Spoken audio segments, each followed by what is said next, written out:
नमस्कार, स्वागत आहे तुमचं आपल्या चॅनलमध्ये। काल पोरांनी ढोकळा रेसिपी बघितली तर आज लगेच मला सांगायला लागलेत आम्हाला रवा ढोकळा खायचा आहे। तर मी त्याच्यासाठी 1 कप सुजी घेतली आहे, 1 वाटी बारीक सुजी आहे।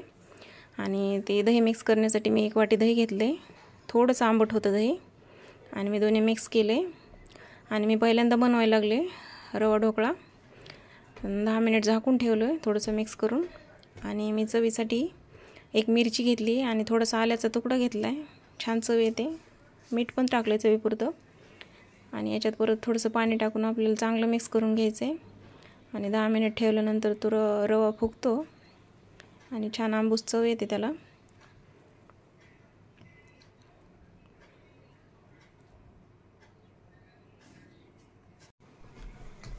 चॅनलला सबस्क्राईब करा, मी नवीन आहे। आता आपल्याला तेल थोडंसं टाकून घ्यायचं आहे दुसऱ्या एका भांड्यामध्ये आणि पूर्ण पसरून घ्यायचं आहे तेल।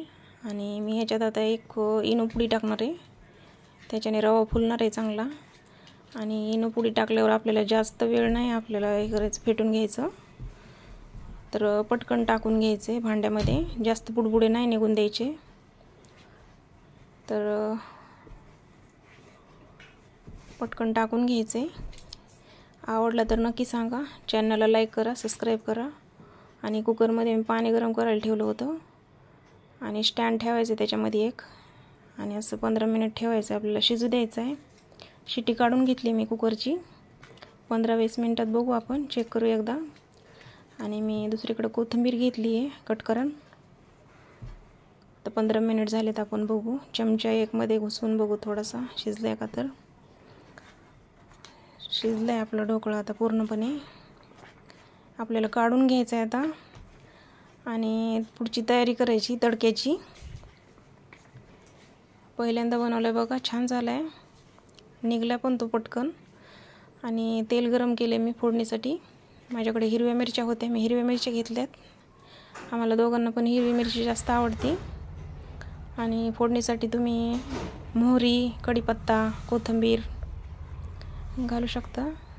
तर मिरच्या चांगल्या भाजून घ्यायच्यात आपल्याला तळून। आणि अशी मोहरीला कडकडीत फोडणी करायची। तेल गरम झालं की असं थोडं थोडं टाकून घ्यायचं आहे। मोहरी एकदम फुटली पाहिजे सगळी कडकडीत, छान लागते चव।